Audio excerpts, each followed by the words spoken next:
Supercrack Estrella presenta. La mujer híbrida extraterrestres de Venezuela en billete existe. Ocurrió en el año 2005, en Venezuela, cuando una mujer que no quiere ser conocida, quiso verificar de dónde provenía el ruido que la había despertado. Cecilia, que prefiere no ser identificada por su verdadero nombre, se dio cuenta de que no podía moverse, aunque no se había arropado siquiera, porque esa noche de 2005 hacía mucho calor en la ciudad de Barinas, ubicada al suroccidente de Venezuela. Tampoco pudo ver nada.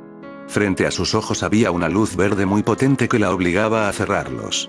Inmóvil y sin poder observar qué ocurría a su alrededor, sintió que la penetraban sexualmente y que no podía hacer nada para evitarlo. Despertó cuando promediaba el mediodía. No recordó qué cosas ocurrieron después, pero semanas más tarde descubrió que estaba embarazada. Ella misma explicó lo sucedido a uno de sus vecinos. Esa noche había sido abducida. La mujer asegura que su hija, que hoy tiene 14 años, presenta características particulares que no quiso describir, pero que seguro que son ciertos poderes como mover cosas con la mente, o teletransportarse de un lugar a otro. Pero la obligaron a retirarla de la escuela porque sus compañeros la asediaban con mucha frecuencia. Justamente porque su hija ya ha vivido muchas malas experiencias, se negó a someterla a exámenes médicos y científicos. Su caso no ha podido ser estudiado científicamente. La imagen de esta niña de 14 años está en los billetes de Venezuela de forma oculta y secreta. La figura de Elegua, el llamado mensajero príncipe, pertenece a un niño. Específicamente, la imagen que se observa en el billete se referiría a Elegua, según que para los seguidores del culto significa el bien y el mal. Sea cual sea la imagen, lo cierto es que ya muchos han podido comprobar que sí aparece una figura cuando el billete de 100 bolívares se une por ambos laterales. Escalofriante. La misteriosa imagen que aparece en el billete de 100 bolívares que te parará los pelos. La supuesta vinculación entre los misterios de la santería y el gobierno venezolano no son una noticia nueva.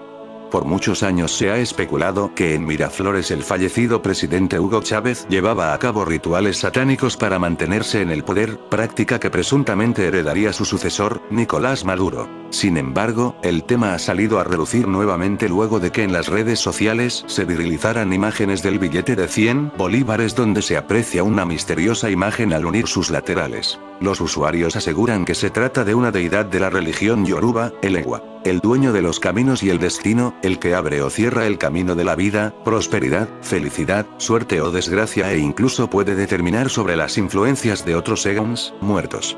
Hay quienes niegan que sea Elegua el que aparece al doblar el billete, y afirman que estas afirmaciones son solo locuras que se han inventado para desprestigiar al Banco Central de Venezuela, BCV.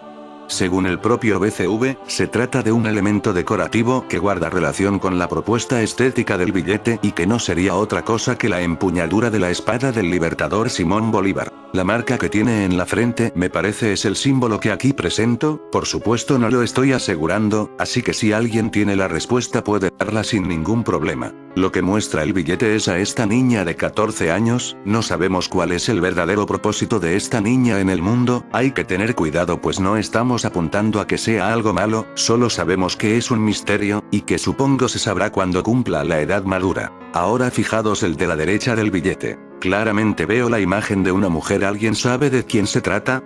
Pues esto no tiene que ver con la simbología de los billetes, pero es la misma gata, no más que revolcada. Estaba, y estoy, tratando de averiguar quién es el hombre de la túnica que aparece en estos billetes de 1000 bolívares y fui a parar hasta el Banco Central de Venezuela, y lo primero que vi fue el logotipo. Sin duda es la niña nacida de extraterrestres. Sabemos en mi canal Supercrack Estrella que desde el año 1982 algo está ocurriendo en Venezuela que tiene que ver con los extraterrestres, como ocurre en Nuevo México. En octubre de 1993, poco antes de su fallecimiento, el ufólogo catalán Andreas Faber-Kaiser escribió: "Tampoco puedo sacarme de la cabeza el hecho de que uno de los más grandes investigadores no conocidos por el mundo, compañero de investigación y auténtico hermano, el periodista argentino Alejandro Vignati, sumó ahora 11 años de muerte no aclarada aún hasta hoy, en un hotel de Caracas, Venezuela, desde donde estaba investigando para la publicación Mundos Desconocidos los últimos experimentos norteamericanos. Vignati murió en Caracas en una madrugada de los primeros días de septiembre de 1982. Investigaba, entre otras cosas, sobre la supuesta presencia de ovnis, objetos voladores no identificados, en Venezuela. Tengo que decir sobre esa niña que tendrá unos 14 años, que ella no tiene la culpa de lo que le pasó, por esta razón hay que respetar por su seguridad quién puede ser, con los años sabremos si fue algo malo, o algo bueno para la historia de la humanidad. De momento en este video y en otros me centraré en investigar la ciudad donde nació este híbrido humano extraterrestres, y ver qué cosas extrañas hay en este lugar. Aquí donde nació esta niña híbrida de ángeles caídos, esta Pozo Azul en Barinas, un lugar de misterio. Un lugar donde seguramente hay una base secreta bajo tierra, es posible que la niña de 14 años esté aquí escondida. Las aguas de este Pozo Azul en Barinas son inmutables, una calma profunda y silenciosa las envuelve para crear una atmósfera de paz y tranquilidad increíble. Aquí también las están Cueva Los Diablos, el secreto mejor guardado de Barinas. Este lugar siempre estuvo vigilado por el ejército de Venezuela, como si ellos supieran de algo que hay aquí. En esos años Hugo Chávez Frías no pensaba llegar al poder. En la Sabaneta de Barinas de los 70 recibía el influjo de las hazañas del Che Guevara y de los revolucionarios emblemáticos de aquella época. Aquí en el lugar donde nació esta niña hay túneles secretos por toda la ciudad. ¿Sabes por qué a la ciudad de Barinas se le llama Ciudad Marquesa? El marqués de las Riberas de Boconó y Masparro, vizconde de Pumar y caballero de la Real y Distinguida Orden de Carlos III, José Ignacio del Pumar, inscribió su nombre en la historia barinesa no precisamente por su filiación con la realeza, sino porque puso su fortuna y su vida al servicio de la región. Se le recuerda por su palacio, Palacio de las Riberas de Boconó y Masparro, erigido en el año 1774, un reflejo de la opulencia de la nobleza barinesa en la época colonial venezolana. A través del tiempo esta construcción ha estado sometida a una serie de desastres y eventos que la han afectado de diferentes maneras. Según el historiador de la arquitectura colonial venezolana, Carlos González Batista, unos constructores originarios de la provincia de Coro, duplicaron la planta original del palacio a finales del siglo XVIII. Desde la época de su construcción existía la creencia de que la residencia del marqués don José Ignacio del Pumar, estaba conectada a través de túneles secretos de varios kilómetros de largo desde sus propiedades, hasta las fronteras de la ciudad. El marqués de Pumar fue depuesto de su actividad política y su título de nobleza dejó de tener importancia legal. Lógicamente la agitación política del país y el terreno ganado por la Revolución Libertadora, liderada por Bolívar, no dio lugar para más títulos de nobleza, pues el país rompió sus cadenas con la corona española y con ello rompió la división de clases monárquica. Sin embargo, la influencia del marqués de Pumar no pudo desvanecerse, con los años su título pasó a formar parte de la identidad de la capital barinesa, por eso Barinas es la ciudad marquesa de Venezuela, lugares ocultos donde bien podría estar escondido esta niña de 14 en Venezuela. Alejandro Vignati, fue un periodista e investigador argentino especializado en temas de ufología, ocultismo y fenómenos paranormales. Murió en Caracas en 1983 en circunstancias extrañas. Estaba detrás de algo grande aquí en Venezuela, pero murió antes de poder revelar lo que descubrió. Practicó diversos oficios. Fue camarero, camionero y periodista. Escribió, además, 3 libros de poesía: Volcada Luna, 1959, El cielo no arde, 1961, y Papel y sombra, 1965. Marchó a Brasil, donde permaneció 6 años, iniciándose su interés por el cine. Viajero incansable y curioso, estuvo después en 4 años en Perú y 8 viajando por el resto de América Latina. En ese tiempo dirigió cortometrajes y escribió el guión de una película, Taita Cristo 1965. En 1970 conoció Barcelona, donde vivió a partir del año siguiente. Allí escribió algunos de sus libros más conocidos, casi todos ellos pertenecientes al denominado realismo fantástico, corriente iniciada por Louis Pauwels y Jacques Bergier con El retorno de los brujos, aunque también abordó otros temas en motociclismo, judo Kadokan y Henry Millero La alegría del retorno. Obtuvo, además, el segundo premio del Concurso Internacional de Poesía Apollinaire, 1973. Entre sus obras destacan títulos como Arde Bruja, Mago Arde, El enigma de los templarios, El ocaso de los dinosaurios y Hitler, el ocultismo en el Tercer Reich. Su obra más famosa fue, no obstante, El Triángulo Mortal de las Bermudas, publicado en 1975 y convertido en un éxito de ventas. Colaboró en la revista Mundo Desconocido, de su amigo Andreas Faber-Kaiser, publicando artículos sobre temas diversos como el monstruo del lago Ness, los enigmas de las Islas Canarias, Drácula o la parapsicología. En 1978, en plena dictadura militar, retornó a su país, y después se fue a Venezuela donde, el 3 de agosto de 1983, a los 48 años, mientras trabajaba en una de sus investigaciones, murió de forma repentina en Caracas. Su libro El retorno de los brujos, es lo que tanto hablo en mi canal, como los brujos y satánicos se apoderaron del mundo, con magia negra dominan desde las más latas esferas. Los hombres de negro. En octubre de 1993 el ufólogo catalán Andreas Faber-Kaiser publica una nota titulada Entre la vida y la muerte, donde detalla, mi vida vale más que determinadas noticias, que si bien informan, tampoco van a cambiar lamentablemente el curso de la historia.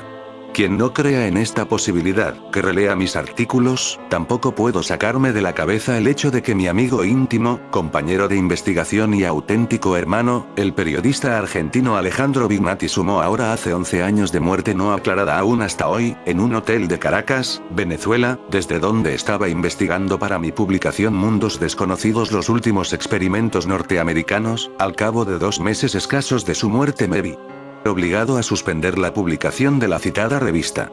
Andreas Faber-Kaiser, un excelente investigador de lo insólito, fallecería poco tiempo después de escribir esta nota víctima de una cruel enfermedad el 14 de marzo de 1994. Cabe aclarar que el argentino Alejandro Vignati, fallecido en circunstancias aún no aclaradas, también se había ocupado acerca de la presencia de los HDN en la investigación OVNI.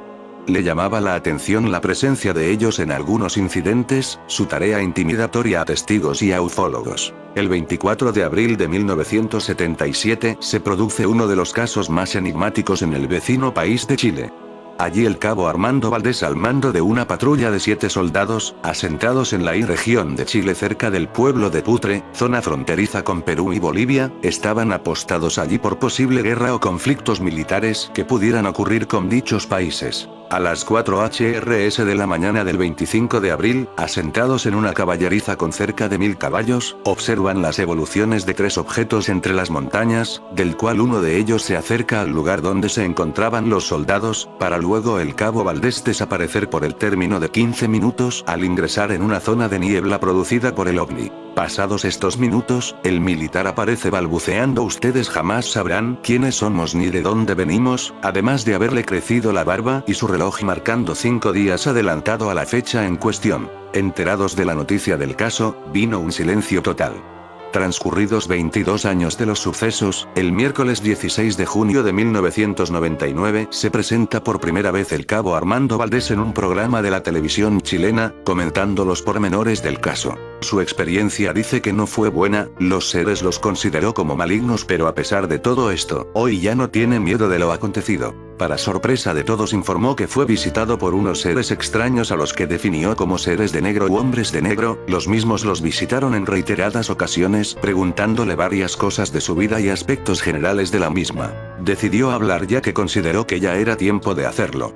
Ya se encuentra retirado de las Fuerzas Armadas. Un incidente de suma importancia teniendo a 7 testigos observadores de la desaparición del cabo Valdés y la presencia nuevamente de los enigmáticos hombres de negro en este suceso ovni. Otro de los enigmáticos casos es el referido al periodista e investigador alemán Karl Brugger, nacido en Múnich en 1942 y especialista en estudios de historias contemporáneas, es destacado por la televisión alemana en Brasil para investigar la existencia del cacique indio Tatún Canara, jefe de la tribu Uga Mongulala, que quiere decir el pueblo escogido por los dioses, autor del famoso libro La Crónica de Akakor. Allí detalla el encuentro con brillantes naves doradas, y de poderosos extranjeros que llegaron para tomar posesión de la tierra. Los extraños dijeron que procedían de un lugar llamado Eschuerta, un remoto mundo situado en las profundidades del universo, en el que vivían sus antepasados y del que habían partido para llevar el conocimiento a otros mundos. Sus 270 páginas detallan varios encuentros y nuevas presencias de naves y seres que vendrían al mundo subterráneo existente en nuestro planeta, ubicados en el Brasil y en nuestra propia cordillera de los Andes. Y es así que el 3 de enero de 1984 es asesinado en Río de Janeiro, Brasil, el gran buscador de Akakor, Karl Brugger, de un disparo a quemarropa, causándole la muerte en forma instantánea. La policía aún desconoce el autor de dicho asesinato. Una vez más, la intervención de los hombres de negro impidiendo que la verdad salga a luz. El extraño suceso Mundos Un nuevo episodio y de consecuencias espantosas, fue lo ocurrido a mediados de agosto de 1977, en Flagstone, Arkansas, teniendo como protagonista a Mr. Charles Mund, quien es testigo de una observación ovni y de la presencia de los hombres de negro. Mund había regresado a su casa, luego de venir de su oficina a las 9:15 de la noche. Antes de entrar a la misma, decide cerrar las ventanillas de su automóvil, situado en la acera de la puerta de su casa. Al regresar, observa en las copas de los árboles unas luces zigzagueantes que iluminaban la acera y el jardín de su casa. Creyendo que era el único testigo de este fenómeno ovni, observa dos hombres vestidos de negro, justo debajo del árbol donde se encontraba el objeto volante. Mund trató de dirigirse hacia ellos, pero una fuerza extraña lo paralizó.